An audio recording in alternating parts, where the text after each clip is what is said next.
Bismillahir Rahmanir Rahim. The Islamic law of inheritance, as enshrined in the Quran, gives detailed shares of the immediate relatives of a deceased person. And of course, in this regard, the immediate shares which have been mentioned in the Quran relate to one's spouse, and then to one's children, and of course then to one's parents also. And then it gives a free leeway to a person in which he can make a will in favor of certain relatives or in favor of certain charities or certain other areas in which he would like to donate.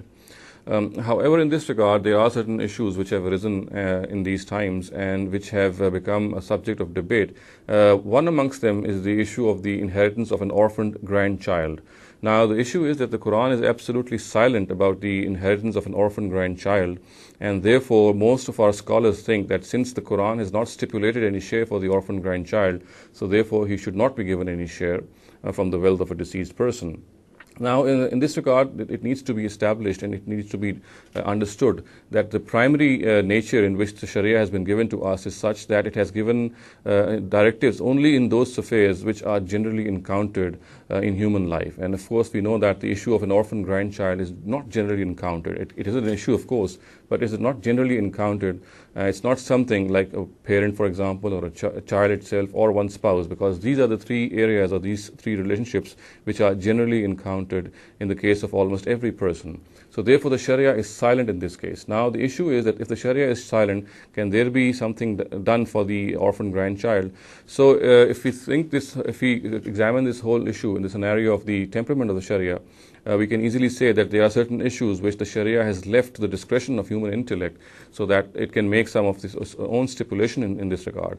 And one of the ijtihad which the ulama have made in this, and which seems to be very appropriate, is that the inheritance of his father, his deceased father, should pass on to that orphaned grandchild. And this seems to be a very appropriate and apt case of transferring this inheritance. So therefore, we would recommend that if the issue arises of an orphaned grandchild, then the inheritance which was supposed to be given to his father, the deceased father, should pass on to that orphaned grandchild. Another way which can be adopted is that inheritance, a will can be made in favor of the orphan grandchild by the grandfather. So therefore, both of these two ways can be adopted, and in this case, there is no need to deprive an orphan grandchild of any share. Although the Sharia has not stipulated or fixed any share, however, if this whole scenario can be viewed in the light of this ijtihad, then the problem can be resolved. أقول قولي هذا واستغفر الله لي ولكم ولسائر المسلمين والمسلمات.